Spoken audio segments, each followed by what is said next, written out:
धर्म संरक्षण एवं मानव जीवन का नैतिक आदर्शों से विभूषित यह महापुराण समाज को सतपथ एवं जागरूकता का दिव्य संदेश प्रदान कराता है। मैं पूज्य व्यास जी से विनम्र प्रार्थना करता हूं कि समय को देखते हैं सार तत्व में भविष्य पुराण की कथा हम सबको श्रवण कराएंगे।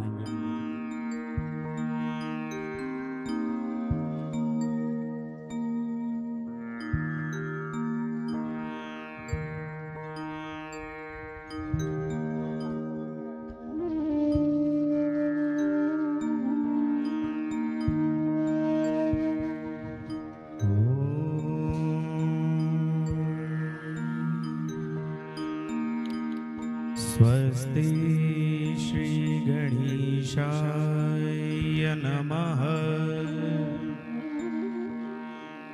स्वस्ति श्री सरस्वती नमः।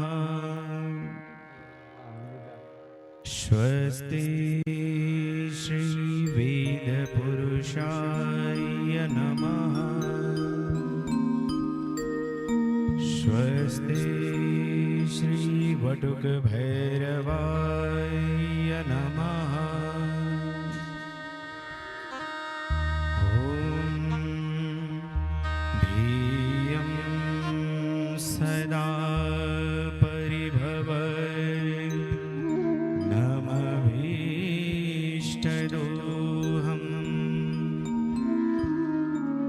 तीर्थास्पदम् शिवविरञ्जिनुतं शरण्यं हृद्यार्तिहं प्रणतपालभवादिबोधम् वन्दे महापुरुषते चरणारविन्दम्।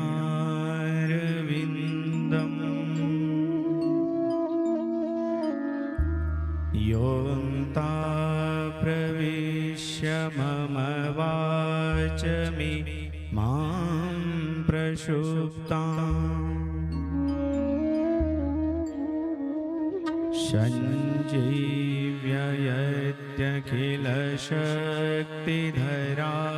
सञ्जीव्ययत्यखिलशक्तिधराश्वधाम्ना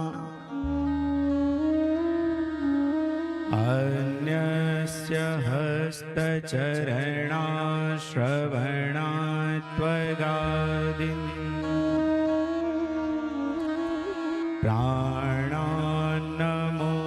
भगवते पुरुषाय तुभ्यम्।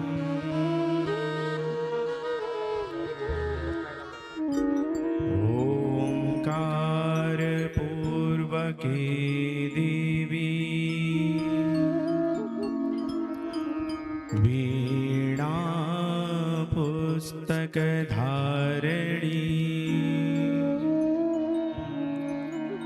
वेदमाता नमस्तुभ्यम्। वेदव्यप्रयच्छ मे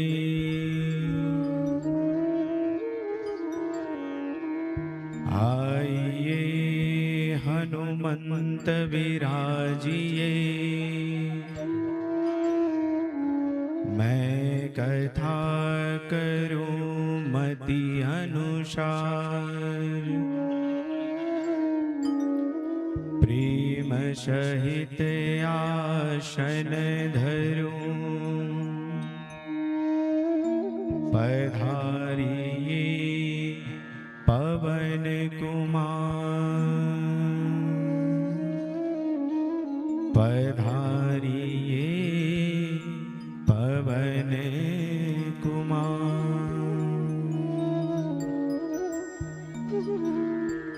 आइए मन और वाणी को पवित्र करने के लिए हरिनाम संकीर्तन। ओम नमः शिवाय ओम नमः शिवाय हरे हरे भोले नमः शिवाय नमः शिवाय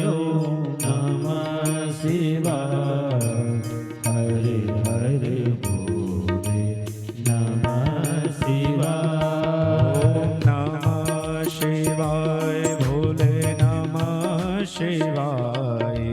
हर हर भोले नमः शिवाय।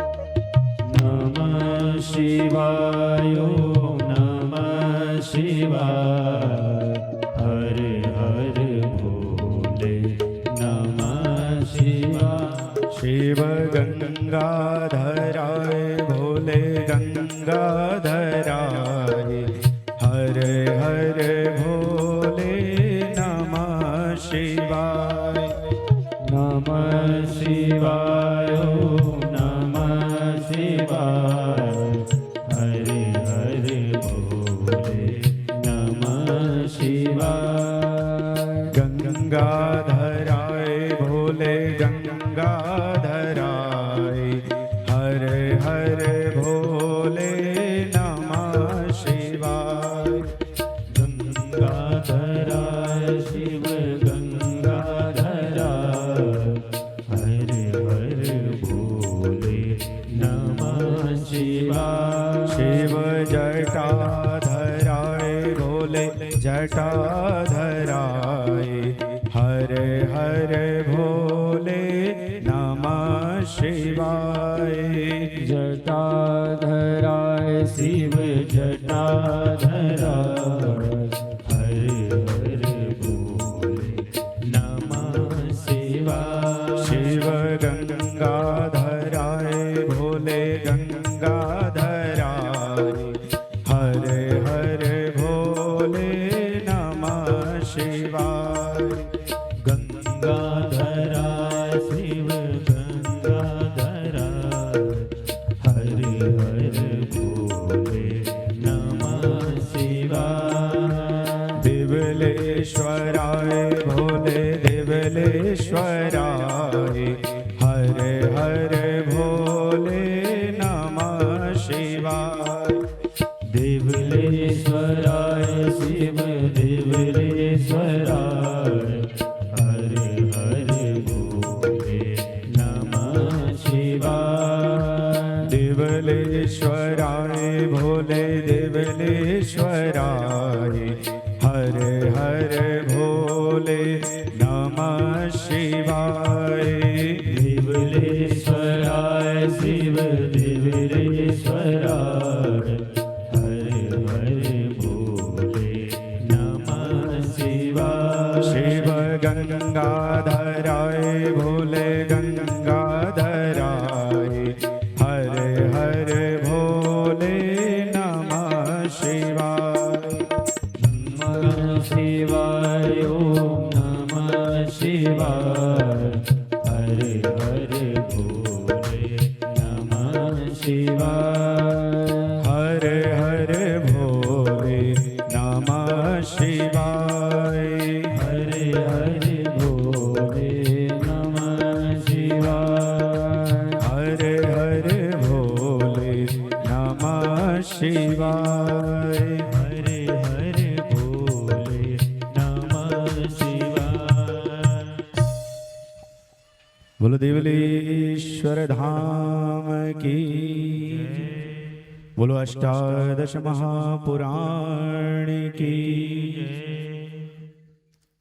अकारण करुणा वर्णालय भक्तवांचा कल्पतरु अनंत कोटि ब्रह्मांड नायक मर्यादा पुरुषोत्तम भगवान श्री रामचंद्र जी महाराज तत हृदयेश्वरी जनक नंदिनी मां भगवती सीता जी यदकुल भूषण नंद नंदन वसुदेव नंदन देवकी यशोदा नंदन भगवान श्री कृष्णचंद्र जी महाराज तत हृदयेश्वरी वृषभानुनंदिनी कीर्ति किशोरी मां भगवती राधा रानी राम रथा कषा एवं कृष्ण कथा के परम रसिज्ञ श्री हनुमंत लाल जी महाराज एवं भगवान शंकर की दिव्य तपोमय मूर्ति भगवान शिव महापुराण एवं समस्त अष्टादश महापुराण आवाहित समस्त देवी देवता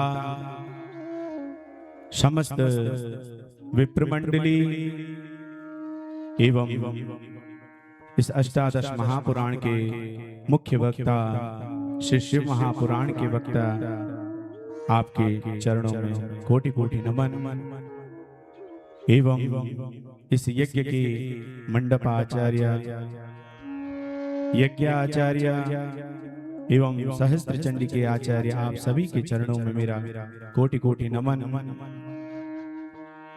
इस दिवलेश्वर धाम में आए हुए सभी भद्र पुरुष, भक्तिमयी माताएं एवं इस जगत वाटिका के नन्हे मुन्ने बाल गोपाल, आप सभी के चरणों में मेरा कोटि कोटि नमन। आइए हम सभी भविष्य पुराण में प्रवेश करें, क्योंकि मेरे पास यहाँ पर भविष्य पुराण का मूल पाठ करने के लिए मुझे ये अवसर प्राप्त हुआ।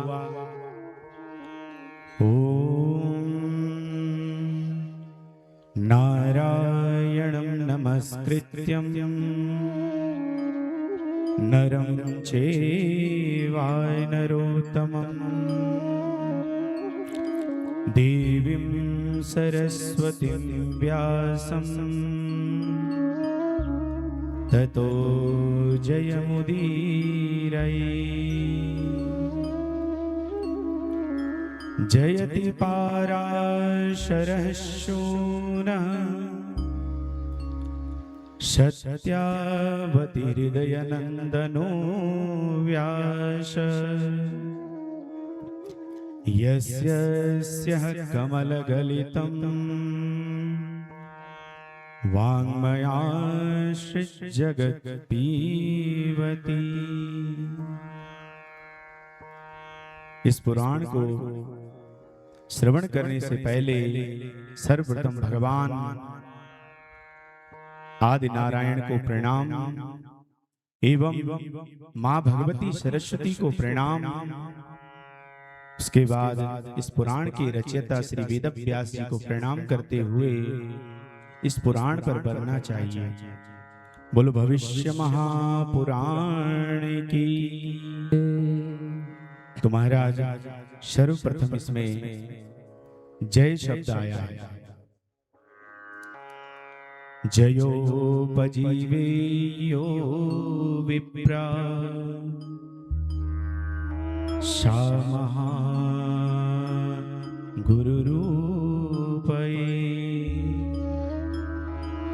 अष्टादश पुराणानि रामस्य चरितं तथा विष्णुधर्मादयो धर्मा शिवधर्मस्य भारत कृष्णवेदः पंचमः यन्महाभारतस्मृतः श्रोता धर्मश्च राजेन्द्र नारदीका महीपते जयेति नाम एतेषा प्रवहन्ति मानिश। तो महाराज जय शब्द आया है। जय शब्द का अर्थ बताया कि जिस पुराण में ये समस्त अष्टादश महापुराण, राम कथा, विष्णु धर्म, शिव धर्म और महाभारत आदि वेदों के लक्षण, श्रोता और स्मारत, इन सब की जो धर्म विद्यमान हो, विद्वानों ने उसे ही जय शब्द कहा है। और भविष्य पुराण में राजा शतानिक मुख्य श्रोता है और वक्ता इसमें सुमंत मुनि। तो आइए, एक बार की बात है, श्री कृष्ण द्वैपायन वेदव्यास जी महाराज अपने समस्त शिष्यों के साथ में पांडुवंशीय राजा शतानिक के राज्य में गए। उन्होंने उनका बड़ा ही सुंदर स्वागत किया और महाराज उन्होंने प्रश्न किए, तो उन प्रश्नों का उत्तर व्यास जी के कहने पर सुमंत मुनि जी ने दिया। शतानिक पूछते हैं कि हे राजन, हे गुरुदेव, वो कौन सा धर्म शास्त्र है जिसके सुनने मात्र से मनुष्यों के समस्त पाप मुक्त हो जाते हैं? सुमंत मुनि कहते हैं, राजन, वैसे तो मनुवादी और ऋषियों ने बहुत से धर्म शास्त्र बताए हैं, लेकिन संसार के प्राणियों के उद्धार के लिए अष्टादश महापुराण, ये 18 पुराण मुख्य रूप से बताए गए हैं। जो इन पुराणों का श्रवण करता है, मनन करता है, चिंतन करता है, उसके समस्त पाप मिट जाते हैं। तो महाराज, आप क्या सुनना चाहते हैं अष्टादश पुराण में? तो राजा शतानिक कहते हैं कि गुरुदेव, मैंने अन्य पुराण तो सुने हैं, लेकिन मैंने भविष्य पुराण नहीं सुना। आप मुझे भविष्य पुराण के बारे में बताइए। सुमंत कहते हैं कि राजन, भविष्य पुराण जो है वो समस्त पापों को मिटाने वाला है और मुक्ति का कारण है, मुक्ति प्रदान करता है, मोक्ष को प्रदान करता है। इदं स्वस्तयनं श्रेष्ठं मिदं बुद्धि विवर्धनम् इदं यस्य सततं मिदं निसंदेह परम्। इस भविष्य पुराण में धर्म के बारे में बताया गया है, गुणों के बारे में बताया गया है, दोष क्या है और उनके फलों का निरूपण किस प्रकार से किया जाए, वो इस भविष्य पुराण में बताया गया है। तो महाराज, भविष्य पुराण में कुल 585 अध्याय हैं और वैसे तो इसमें 50,000 श्लोक हैं, लेकिन वर्तमान समय में 26,114 श्लोक इसमें विद्यमान हैं। और आज ये जो भविष्य पुराण है, 18 पुराणों में संख्याओं में इसकी संख्या है 9। तो ये 9 क्या है, थोड़ा इसमें चर्चा करते हैं। 9 है पूर्णांक, क्योंकि 1 से लेकर गिनती करें तो 1 से बड़ा 2, 2 से 3, 3 से 4, 4 से 5, 5 से 6, 6 से 7, 7 से 8 और 8 से 9। और 9 से ऊपर जो संख्या आएगी तो उसमें जोड़ना पड़ेगा। तो 18 पुराणों में 9वीं संख्या है भविष्य पुराण। और आज इस अष्टादश पुराण का दिन भी 9वां है। और महाराज, इसमें इतने 9 आ रखे हैं कि अध्याय 500 कितने 85 जोड़ा जाए तो 5 और 8 13 और 5 18, 8 और 1 9। और महाराज, इस भविष्य पुराण में 4 पर्व बताए गए, जिसमें ब्रह्म पर्व, मध्यम पर्व, प्रतिसर्ग और उत्तर। और इनमें भी देखो, ब्रह्म पर्व में 1 है, मध्यम पर्व में 3 भाग हैं और प्रतिसर्ग में 4 और उत्तर में 1। जोड़ देखो तो 9 भी पूर्णांक है।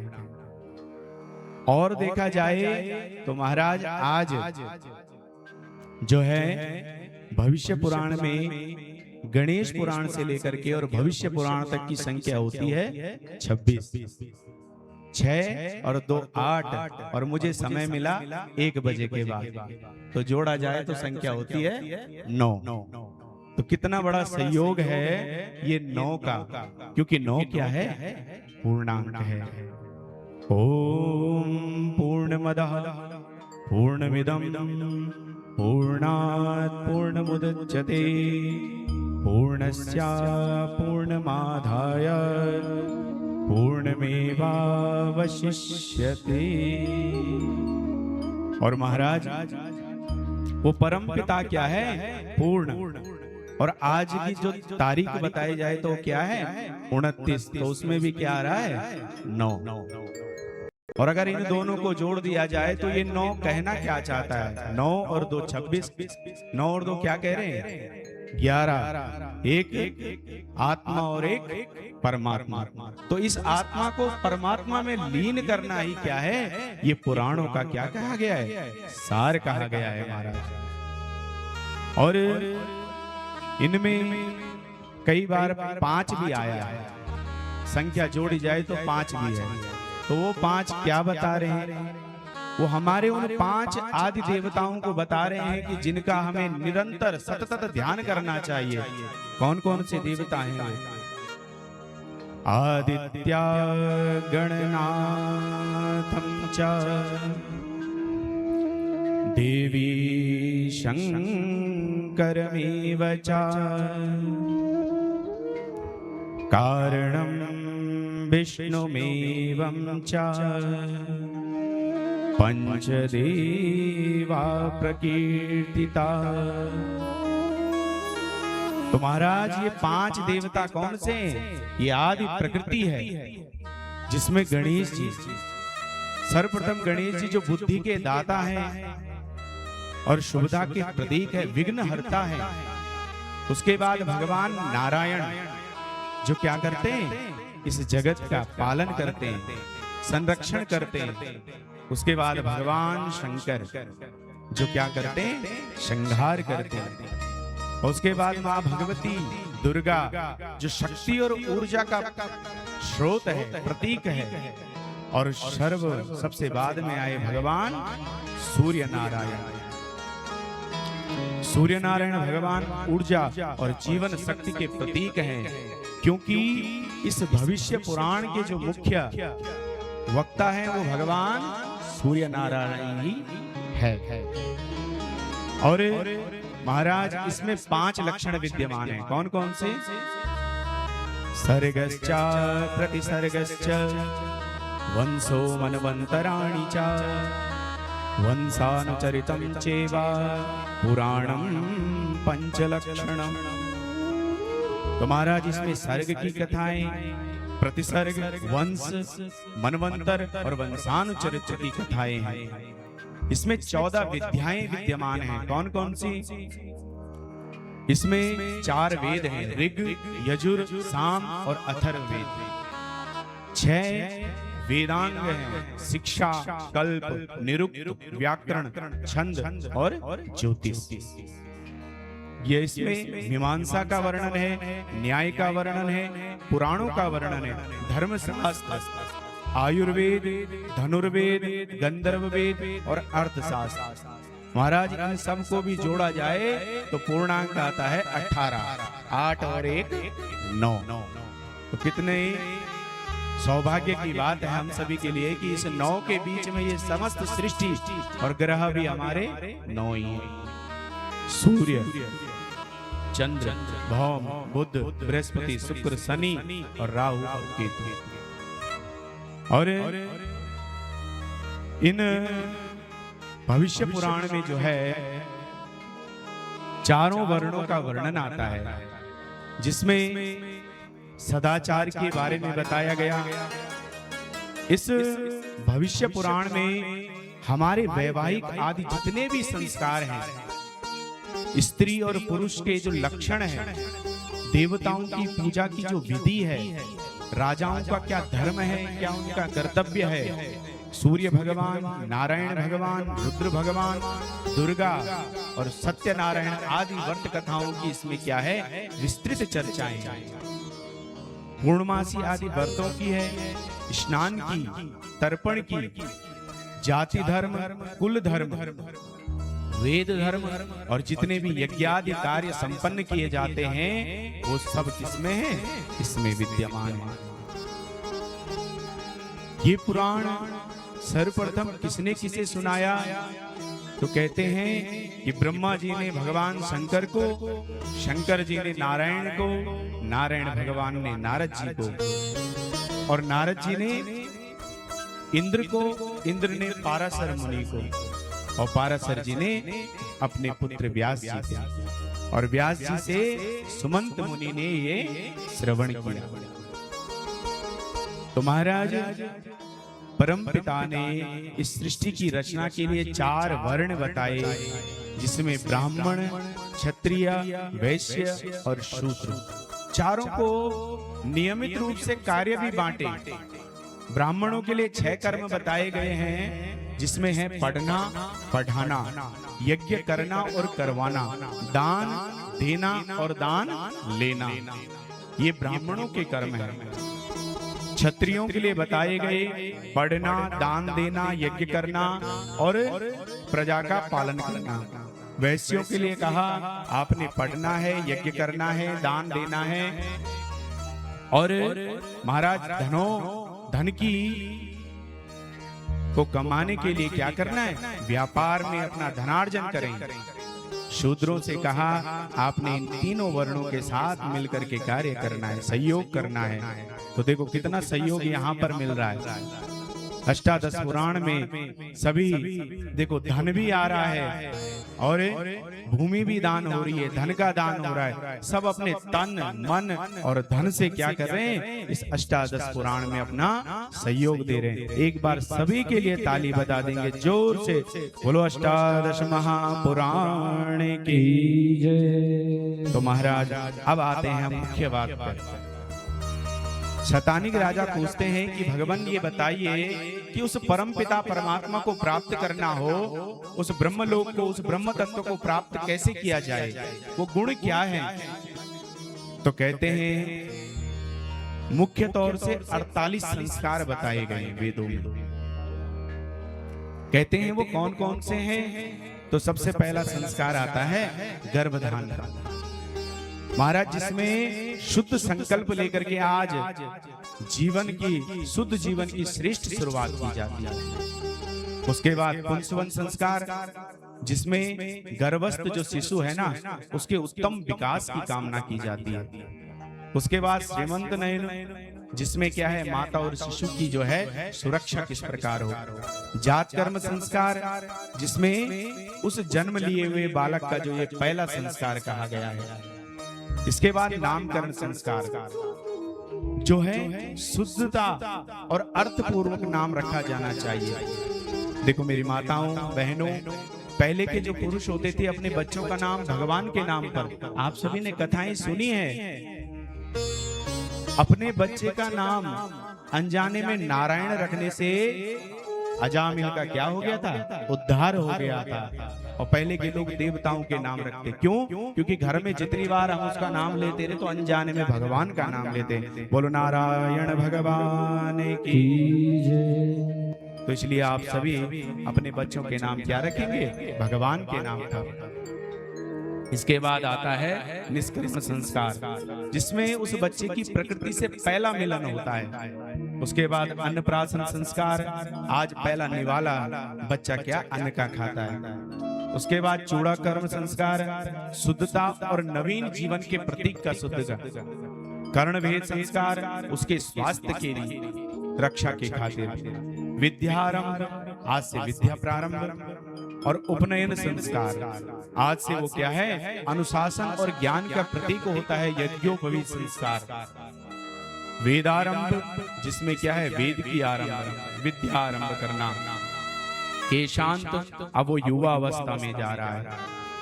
क्षमावर्तन संस्कार, शिक्षा पूर्ण करके वो अब गृहस्थ आश्रम में जाएगा महाराज। और इसके बाद संस्कार आता है विवाह संस्कार।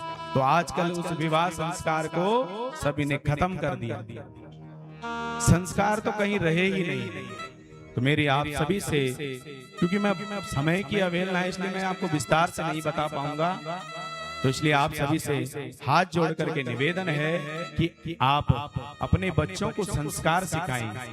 ये जो षोडश कर्म है ये हमें संस्कार ही सिखाती है कि जीवन में किस प्रकार से रहना चाहिए, किस प्रकार से अपने बच्चों को पढ़ाना चाहिए।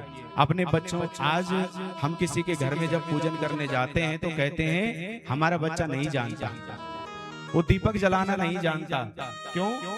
क्योंकि हमने कभी उसे सिखाया ही नहीं। अगर हमने सिखाया होता तो क्या है, वो सीखता। इसलिए वो संस्कार उसको जरूर देना चाहिए। इसके बाद भी अनेक आदि संस्कार हैं, लेकिन समय पूर्ण हो चुका है। इसलिए क्या है, मैं एक छोटी सी बात कहूंगा कि इस संसार में 4 लोगों का कभी जीवन में अपमान नहीं करना चाहिए। वो 4 लोग कौन थे? माता, पिता, गुरु और अपना भाई। आचार्यो ब्राह्मणो मूर्ति पिता मूर्ति प्रजापति, माता अदिति मूर्ति, भ्राता स्यात्म मूर्ति नाम। जो आचार्य, जो गुरु होता है आपका, जो कुल पुरोहित है, वो ब्रह्म के मूर्ति के समान, और पिता प्रजापति, माता पृथ्वी के समान, और जो भाई है वो अपनी आत्मा के समान। इन चारों का कभी जीवन में अपमान नहीं करना चाहिए। अपने भाई से भाई का सहयोग देना चाहिए, उससे कभी लड़ाई झगड़ा ना करें। इस प्रकार इसी के साथ में अपनी वाणी को विराम देता हूं, क्योंकि समय अधिक हो चुका है। बोलो वृंदावन बिहारी लाल की, बोलो अष्टादश महापुराण की जय, बोलो यज्ञ नारायण भगवान के। अभी आपने भविष्य पुराण की कथा श्रवण की है। हमारे बीच में कोऑपरेटिव बैंक के सभापति, ऋषिकेश व्यापार सभा के महामंत्री एवं भाजपा के वरिष्ठ हमारे नेताजी श्री भगवती प्रसाद रथुड़ी जी हमारे बीच में पधारे। आपका हार्दिक अभिनंदन और स्वागत। हमारे बीच में आचार्य महेश सेमवाल जी पधारे। आपका भी हार्दिक अभिनंदन और स्वागत। और समस्त भद्र पुरुषों का, मातृशक्तियों का, युवाओं का, सभी धर्म प्रेमी सज्जनों का यज्ञ समिति की ओर से आप सबका हार्दिक अभिनंदन और स्वागत। सभी अतिथियों को उत्तरीय वस्त्र से बैच अलंकार कर सबका सम्मान करेंगे यज्ञ समिति।